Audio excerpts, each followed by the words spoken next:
Hello and welcome to the Green 19 podcast. I'm Dominique Yates. I have Ryan Wood and Tom Silverstein with me. Also, side note, Spoon, welcome back. It's good to see you. Thanks. Absolutely. So let's just kind of jump into this game here at Huntington Bank Field in Cleveland.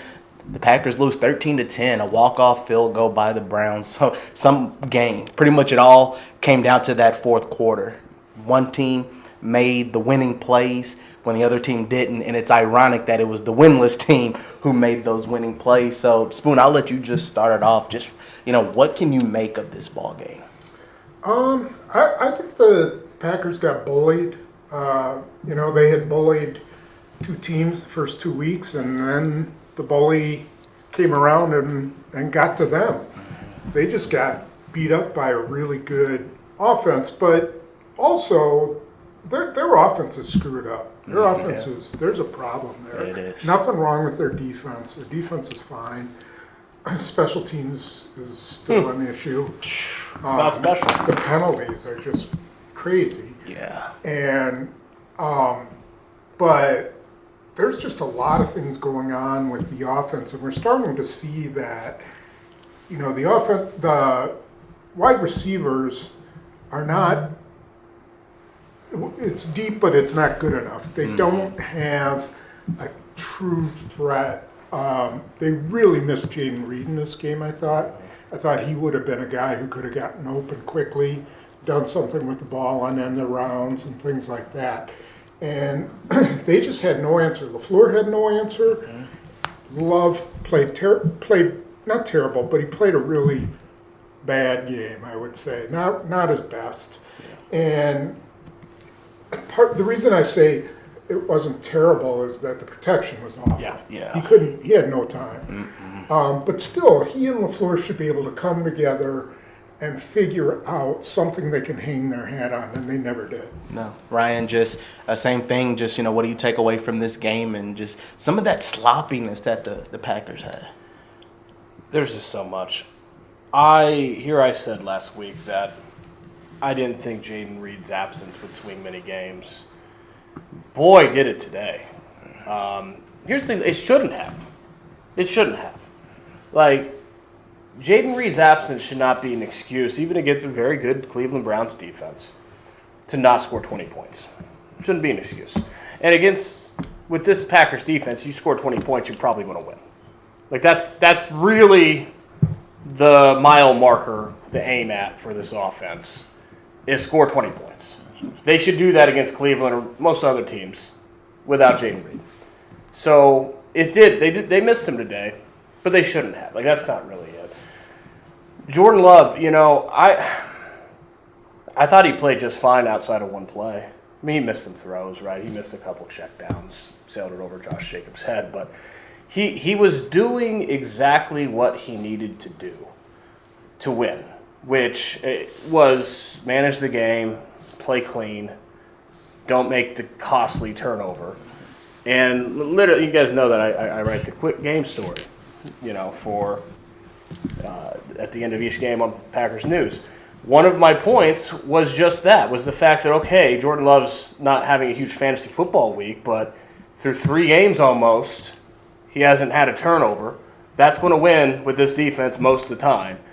And then the Packers call triple slants on the left on 3rd and 3. He doesn't read that Grant Dolpit, the Browns safety, is free, which means that he can peel off Tucker Kraft and undercut Dontavian Wicks. Just doesn't. He needs to see that. He has to be able to recognize that. He does not recognize that. He throws it right at him.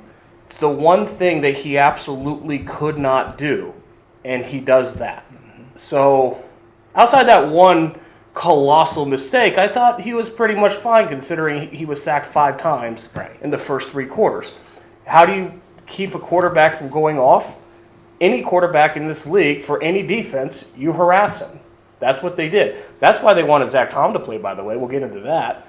It's very clear why they wanted Zach Tom to play. They felt like they needed him against this Browns defense. And in the last one play, it was very clear he should not have been on the field.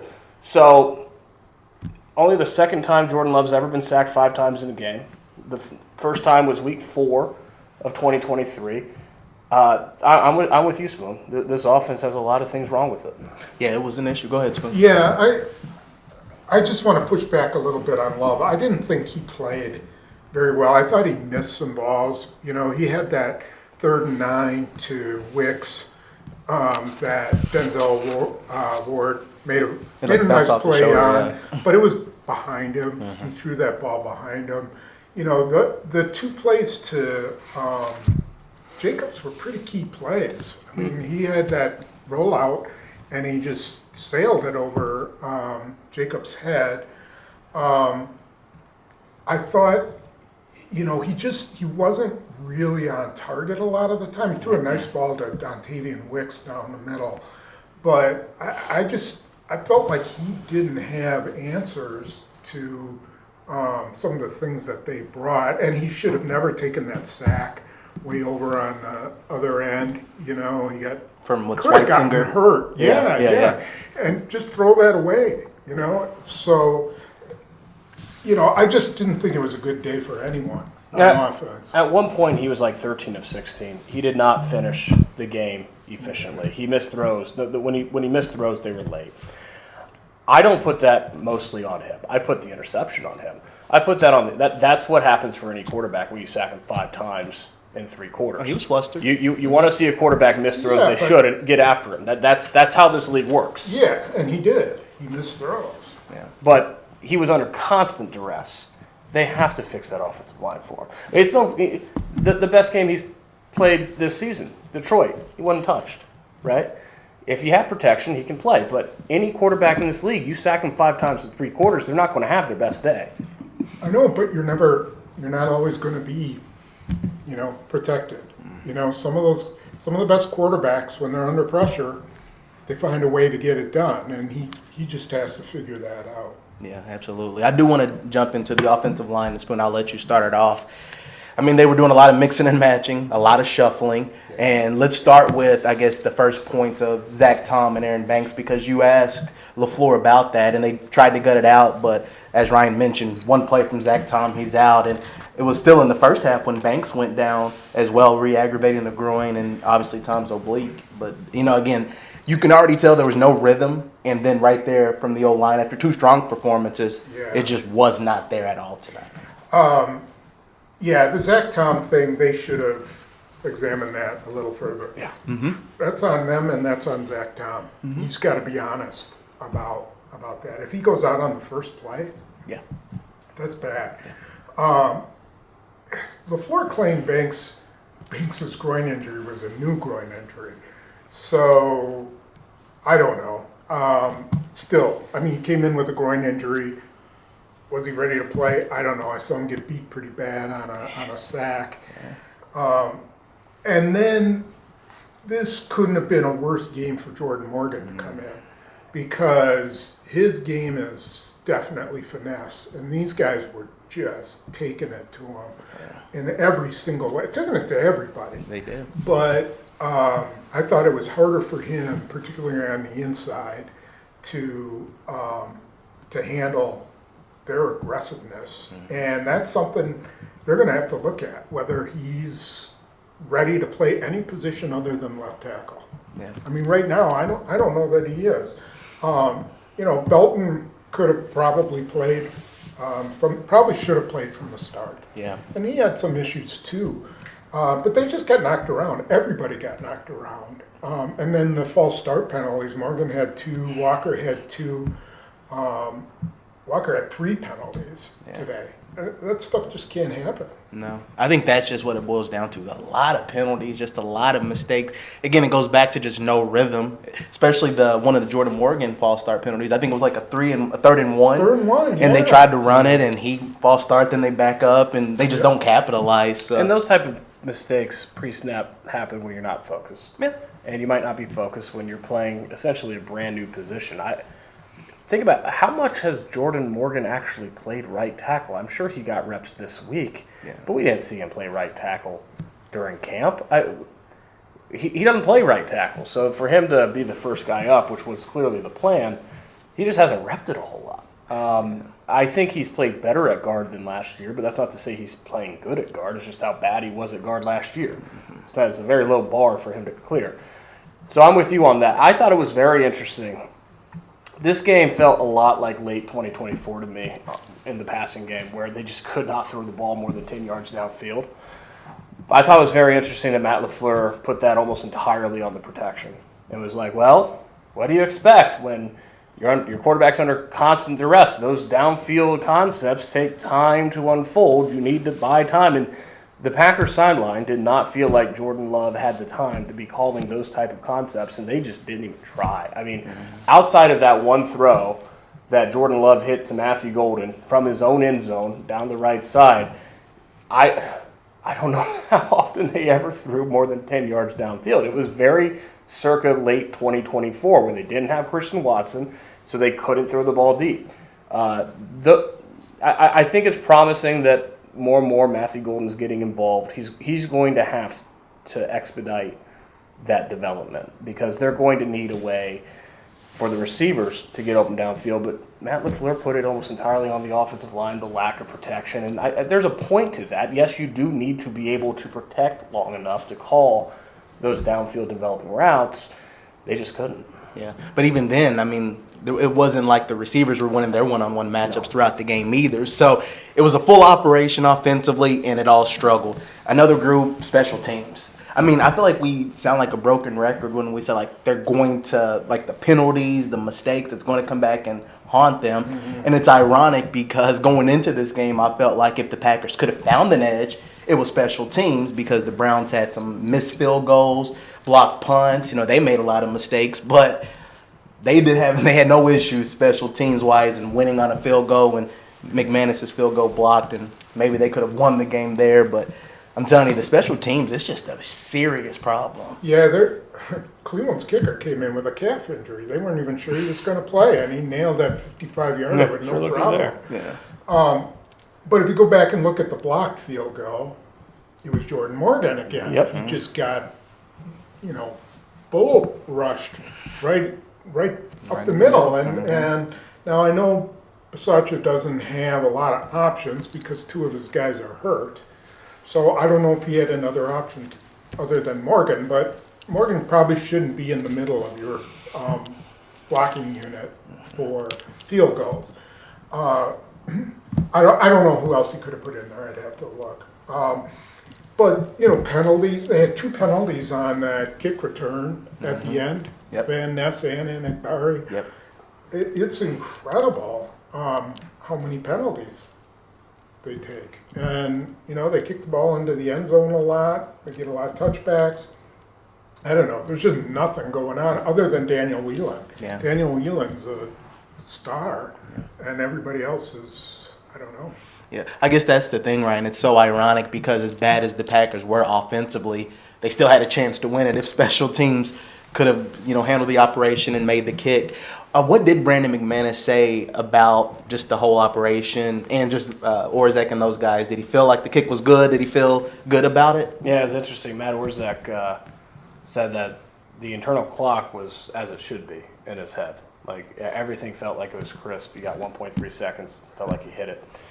And then he hears the thud coming off of Shelby Harris's hand. And 93, Shelby Harris was the one guy on that field goal rush unit that they knew all week they had to account for because he's had, in 11 years now, he's had 5 blocked field goals and now make it 6. Like, some guys just have that knack to block kicks. It's almost inexplicable how some guys just are able to do that. He's one of them. They knew that, and they couldn't stop it. So Matt Orzech said, yeah, you heard that thud, and it kind of hit you like a brick wall. Micah Parsons, I thought, put it very interesting.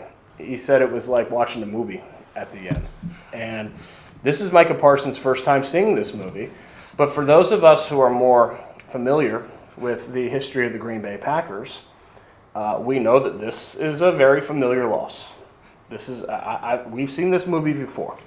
I think the silver lining is that instead of January, this happened week 3.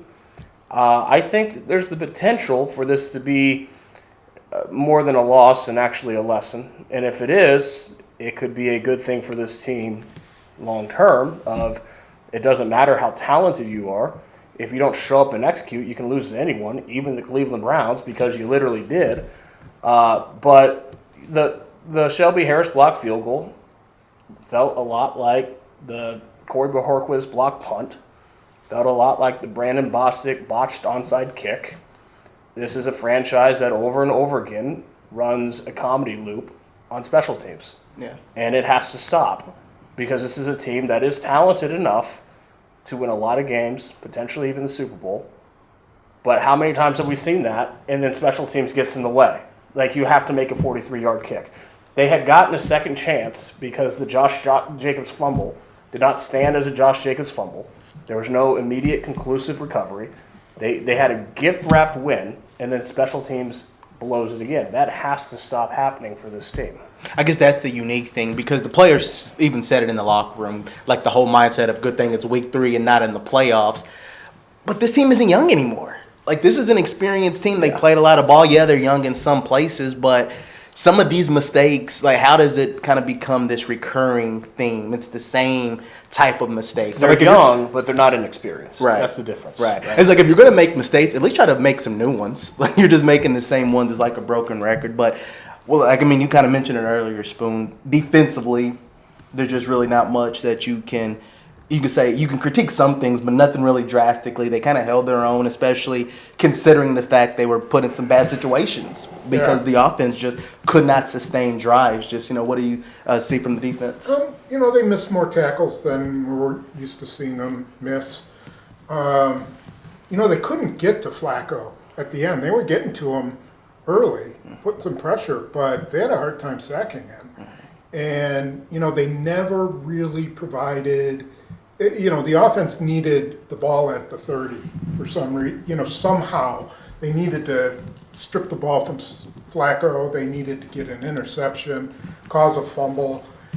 They still, haven't caused a fumble yet, even though that's their big thing that they've been trying to do. So I'm not going to leave them completely off the hook. I mean, they stopped a crappy offense and held them to 13 points.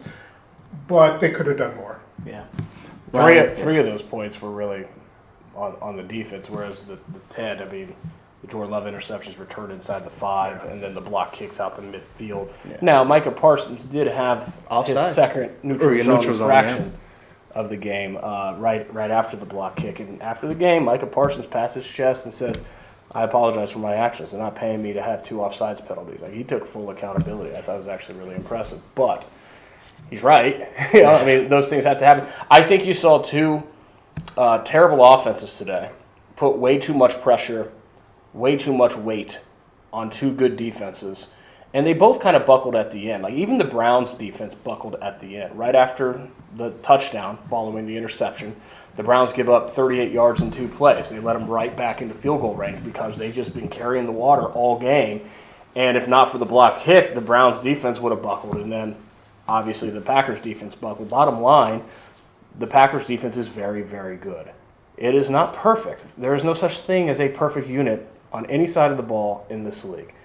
The offense cannot put that much weight on its defense consistently week in and week out. That has to be an aberration today. I'm not sure it will be, but it has to be. They have to figure that out offensively so you don't have the defense needing to do everything. Yeah. Was there anything from maybe LaFleur or Jordan Love or anything from the locker room that you heard that maybe caught your eye or attention? Yeah, I was a little surprised. I asked LaFleur about the false start penalties and asked him, were you hearing anything from the bench on why these things were happening? Was it crowd noise? Was it whatever? And his answer kind of bothered me, which was, well, I don't have time for that. My assistant coaches are supposed to be, doing that. I'm thinking about the next play, and I don't, can't have a dissertation on what's going on there. And I'm thinking, and making adjustments. And I'm thinking, that's exactly what you need to be doing, is finding out why guys are jumping and figure it out and see if there's something you can do about it. I don't know if there was, But I felt like he took the blame for the play on the interception. And I agree with him. I thought they absolutely should have run the ball there because then, Cleveland would take its last time out. There'd be three, by the time they got the ball, you figure Wheeling kicks it maybe to the 25. So they have to go 75 yards in 3 minutes with no timeouts to tie it, not to win it, to tie it, assuming they don't go for two. And not only that, he could have run that bootleg that was working, worked twice. And I can't, for the life of me, figure out why they didn't keep going back to that. Just tell Love to slide, but he was getting 5 yards. He got 10 yards on one and 5 on another.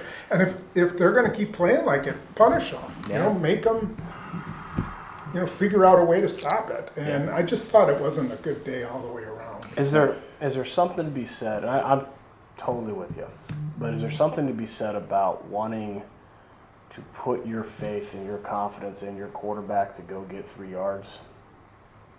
Well, you're also playing the odds because even if it's incomplete, you stop the clock and they don't have to use one of their timeouts.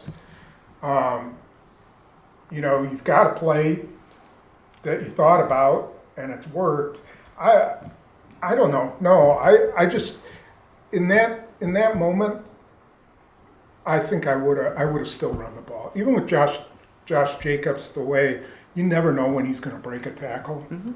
And I was just thinking to myself, usually I'm not that conservative guy, but I'm thinking to myself, why? They can't score against you. Yeah. Why screw around? I hear you. I hear you. It's just that Josh Jacobs averaged 1.9 yards per carry today. And I hear you, but I don't have a huge issue with you're paying Jordan Love $55 million a year. He's your franchise quarterback. Keep the ball in his hands, have him go make a play, be aggressive. I think most of the time, aggressive mentality is a good thing to have. You don't want to just pack it in, especially when you know you cannot run the football in this defense. Maybe, to your point, a keeper, an RPO, which they got him on. Maybe that was the way to go, and then you're still keeping the ball in your quarterback's hands instead of airing it out. But I can at least understand the thinking there of, boy, they're not running the football. It's 3 yards. Shouldn't be an issue, but today it was. Keep the ball in your quarterback's hands, have him go make a play. I understand the thinking. It just did not turn out well at all. Yeah, it's going to be a very, very – it's like the $1 million question for this offense. What is its identity? Last year, it became Josh Jacobs in the run game. Defenses are loading the box. They are going to take away this run. So what's next for this offense? That's the $1 million question. So we'll see. It's just they haven't been in sync. They haven't really been in rhythm. And even the first 2 games, they had some moments, but a lot of it was just accredited to the defense and really how that group performed. So I guess any last words, final comments before the Packers head to Dallas? This is a game they should have won. It was in the bag. And who knows if it'll come back and haunt them. I don't know. It could have, if they were going to lose one of their first 3 games, this is the one you'd rather lose because it's an AFC game. I don't want to discredit Cleveland's defense because Cleveland's defense is really good. Really? I mean, they had Baltimore, I think it was 10-3 at halftime, and then Flacco threw interceptions and everything bad happened. And Cincinnati, when Burrow was still healthy, they held him to like 17 points. So I don't want to take that away from them. But if you're a Super Bowl team, Philadelphia figures out a way to win this game. They did today against the Rams. Right. They did that today. And the Packers aren't there. They can't. They haven't figured out how to do that yet. I think that it's a very stark juxtaposition against a Philly Rams game where the Eagles were down the whole game. They get the blocked field goal. They get the block kick. They make the winning play. That's where the Packers have to get. Do you think it would be better for this team for them to have won a sloppy game? They're 3-0. Everyone's still talking about, it wasn't one style points, but they're 3-0 and they found a way to win. And and have an ugly win, or to have a wake-up call week 3 where maybe this team was buying into the hype a little bit too much. Maybe they were feeling themselves. I mean, Rasheed Walker just said this past week that they're going undefeated. They're not now. Which do you think would be better for this team in the long run? Yeah, I don't know if Rasheed Walker should make any more comments like that in the locker room. He also declined to comment after the game. So Shocking. Yeah, I know, shocking. But I seriously, I can see it both ways. I'm curious what you guys think. Which do you think would be better for this team in the long run? An ugly win here in Cleveland where nothing really changes, or a lesson where, hey, you got to show up every week and execute, or you might actually lose to the Cleveland Browns? I'll go for it. I think it might be early to say, but I think I would take the latter for now. Like, it is a lesson. Like you said, you're getting it in week 3 instead of in the playoffs, but you have to show up and play. I guess that was the one thing that I was surprised in. I talked to Elton Jenkins. You asked Jordan Love about it. Like, were you overlooking the Browns? Were you feeling yourself too much? You felt like you were too much of a juggernaut? And they said no. I think that was what was surprising. Jenkins felt they practiced well. They did everything, but they just did not come out with that intensity and that energy. So maybe it could be a lesson learned that it doesn't matter who you're playing. If you come out flat, if you don't match that energy, and if you just make the silly mistakes, I mean, you can lose any night. Yeah, I'd take the win every single time. Yeah. You know, wins, as coaches love to say, wins are hard to get. And, you know, at some point you have to build up the thought process that you can win a game even when you don't play your best. Mm-hmm. And that you can will yourself to a victory. And that's what they would have done here. It would have been lousy, but they could have, you know, gone home, corrected whatever, and still be 3-0 and be right there with the Eagles. I think it was it's a bad loss, and it's gonna. I don't think it'll affect them next week, because I think every week is different. Yeah. But ultimately, you can't lose games like this. You just can't, and they needed to win it. I think the number one reason for the argument of taking the win is because you look at the NFC now, and Philly is 3-0. Tampa Bay is 3-0, right? Washington did not play Jaden Daniels today, but they won. Now they're 2-1. Yeah, Detroit bounced back really well. In a very short sample size. Who knows if this will play out? It's a very short sample size. But the Packers look a lot better at home than they do on the road. And this is a team that you expect to make the playoffs. Every win, if you want the path to a Super Bowl to go through Green Bay, you got to win games week 3. I think that's a very compelling argument for taking the win. That said, I do think that there is something here to having a wake-up call with a team that I still think is really talented. You know, I asked Jordan Love if they bought into their hype too much today. He's like, no, we know who we are. We're a good team. We're still a good team. And I tend to agree with that. I think they are a very talented team. You just, if they can use this, and this is the thing, we don't know if they will right now. I have no idea if this is a wake-up call or not. I can't call it that. I haven't seen what comes next. But if it is, it's not the worst thing either. You wonder if that loss is going to hurt them later in the year, but it's not the worst thing because, okay, maybe you just dial it in that much more. You realize you have to actually be focused, you have to execute, or you can lose to the Cleveland Browns. I don't know. We'll see what happens, but I can see it both. I think that's what's most interesting to me. Where does it go from here? Does this loss hurt them later in the year, or is this something that they can really use as a lesson? Well, I guess that's the beauty of the NFL. You'll get an idea of that next week because you're going to Dallas, a Cowboys team that got blown out by the Bears. They're not a good team. You know what? Cleveland Browns aren't a good team either, so it doesn't really matter. It doesn't matter. Like any given Sunday, like that's the name of the game. You got to be ready to show up and play, and the Packers just didn't do that in this game, losing 13-10 to the Cleveland Browns. So they fall to 2-1 on the season. First road game, first loss of the year. Up next, heading to Dallas to take on the Cowboys, and it's Micah Parsons' homecoming game, and we'll talk more about that later on in the week. So we thank you for checking out the Green 19 podcast. For Tom Silverstein, Ryan Wood, I'm Dominique Yates.